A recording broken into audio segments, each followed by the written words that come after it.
ஓம் ஞானமுத்தீஸ்வர சமேத முத்தாரமனை போட்டி அனைவருக்கும் வணக்கம். அனுபவம் மற்றும் அருளாக்கு செந்தில்குமார் முத்தாரமன் பேசுறேன். கந்திஷ்டி கழிக்கிறதுக்கு ஒரு சின்ன பரிகாரம். இந்த கந்திஷ்டி அப்படின்னா என்னன்னா, ஒரு சில விஷயங்கள் உங்களாலே செய்ய முடியாத விஷயத்தை நீங்க செஞ்சிருவீங்க. செஞ்சுட்டு அடே அப்பா நானே செஞ்சுட்டேன் பாருனப்பா அப்படி நீங்க நினைச்சு பெருமூச்சு விட்டா அதுவும் கந்திஷ்டி. பக்கத்து வீட்டுக்காரங்க, அடுத்தவங்க, சொந்தக்காரங்க யாராவது உங்களை பற்றி அவனுக்கு என்னப்பா நல்லா இருக்கிறான் அப்படின்னு சொல்லி உங்களை பார்த்து அவங்க பெருமூச்சு விட்டாலும் கந்திஷ்டி. சரி, இந்த கந்திஷ்டி உங்களுக்கு வந்தா என்ன நடக்கும் அப்படின்னு கேட்டீங்கன்னா, கந்திஷ்டி விழுந்தோட பாருங்க, உங்க உடம்பு அடிச்சு போட்ட மாதிரி இருக்கும். ஒரு வேலை செய்யறதுக்கு மனசு வராது. என்னடா பொழப்பு இது, என்ன வேலை செஞ்சாலும் சுறுசுறுப்பு இல்லையே அப்படிங்கிற சூழ்நிலை உருவாக்கும். உங்களை நீங்க நினைக்கிற விஷயத்த தாமதப்படுத்திக்கிட்டே இருக்கும். நம்ம என்ன விஷயம் நினைச்சாலும் அது நடக்காது. தள்ளி தள்ளி போயிட்டே இருக்கும். சாமி கும்பிட்டு வருவோம், தள்ளி போகும். எதை நினைச்சாலும் தள்ளி போகும். கோவிலுக்கு போறதுக்கே முடியாத சூழ்நிலை உருவாக்கும்.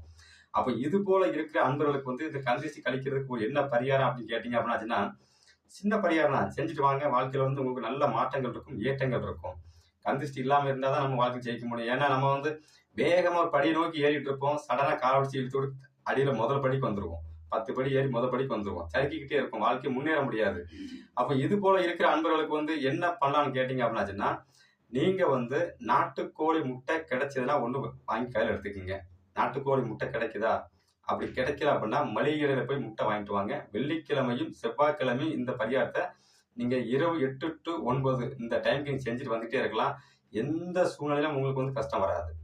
சரி, இந்த நாட்டுக்கோழி முட்டை அல்லது மளிகையில் கிடைக்கிற முட்டையை வாங்கிட்டு வந்து அதோட சேர்த்து கொஞ்சோள கல் உப்பு, கொஞ்சோள வரமிளகாய், மஞ்சள் பொடி, தெருவுல உள்ள 3 ரோடு சந்திக்கிற இடங்களில் உள்ள உங்க வீட்டு வாசலுக்கு வெளியே இருக்கிற கொஞ்சோள மண்ணு இவ்வளத்தையும் எடுத்து ஒரு பேப்பர்ல மடிச்சு உங்க கை உச்சந்தலையிலிருந்து கை கால் உடம்பு எல்லாமே தடவி அதை ஒரு பேப்பர்ல எடுத்து வச்சுட்டு, வீட்டுல இருக்கிற ஒரே ஜாதியில் ஆன விறகு, ஒரே ஜாதி அப்படின்னாச்சுன்னா சில பேர் தேங்காய் மட்டையை வச்சு எரிப்பாங்க. அப்படின்னா தேங்காய் மட்டை என்றால் தேங்காய் மட்டை மட்டும்தான் யூஸ் பண்ணணும், வேற விறகு வைக்கக்கூடாது. வேப்பங்குச்சி அப்படின்னு எடுத்தீங்கன்னா வேப்ப மரம் வேப்ப மரத்து குச்சி மட்டுமே வைக்கலாம். அரச மரம் அரச மரம், புளிய மரம் புளிய மரம். உங்க வீட்டுல எந்த விறகு இருக்கோ அதுல இருக்கிற விறகு ஒரே ஜாதி விறகா எடுத்து அதை வீட்டுக்கு வெளியே அல்லது தண்ணி அடுப்பு இருக்கு அப்படின்னா தண்ணி அடுப்புலையும் போட்டு சுடுதண்ணி அடுப்புலையும் போட்டுக்கலாம். அப்படி இல்லைன்னா வெளியே வீட்டுக்கு வெளியே வச்சு அதை நெருப்பு வச்சு அந்த நெருப்பை தணல் எரிய விட்டு அதுக்கு மேல அந்த திஷ்டிக்கு தடவுன அந்த முட்டையை நீங்க வச்சிருங்க. வச்சு முடிச்ச உடனே பாத்தீங்க அப்படின்னாச்சுன்னா ஒரு 2 நிமிஷம் 3 நிமிஷத்துல டமான ஒரு சவுண்டு வரும். வெடிச்சதுன்னா உங்களுக்கு திஷ்டி கழிஞ்சிட்டுன்னு அர்த்தம். வெடிக்காம புஷ்ஷுன்னு போயிட்டு அப்படின்னாச்சுன்னா மறுபடியும் நீங்க சுத்தி என்ன போடணும்னு அர்த்தம். ஏன்னா இப்பதான் உங்களுக்கு ஆரம்ப ஸ்டேஜ், உங்களுக்கு இன்னும் சரி ஆகலை அப்படின்னு அர்த்தம். அப்போ இதை நீங்க அடிக்கடி செய்யுமான்னு கேட்டா வாரத்துல ஒரு நாளா செய்யலாம். செவ்வாய்க்கிழமை தூரமா செஞ்சுட்டு வாங்க. கண்டிப்பாக உங்களுக்கு உங்க உடம்புல திஷ்டியே இருக்காது. உங்க மனசுல அதாவது உங்களை சுத்திய திஷ்டி வராது. இதை வாரம் நீங்க செஞ்சுட்டு வந்துட்டே இருந்தீங்கன்னாச்சுன்னா வாழ்க்கையில திஷ்டி இல்லாமல் வாழ்க்கை மேல் நோக்கி நகர்வதை நீங்களே உணரலாம்.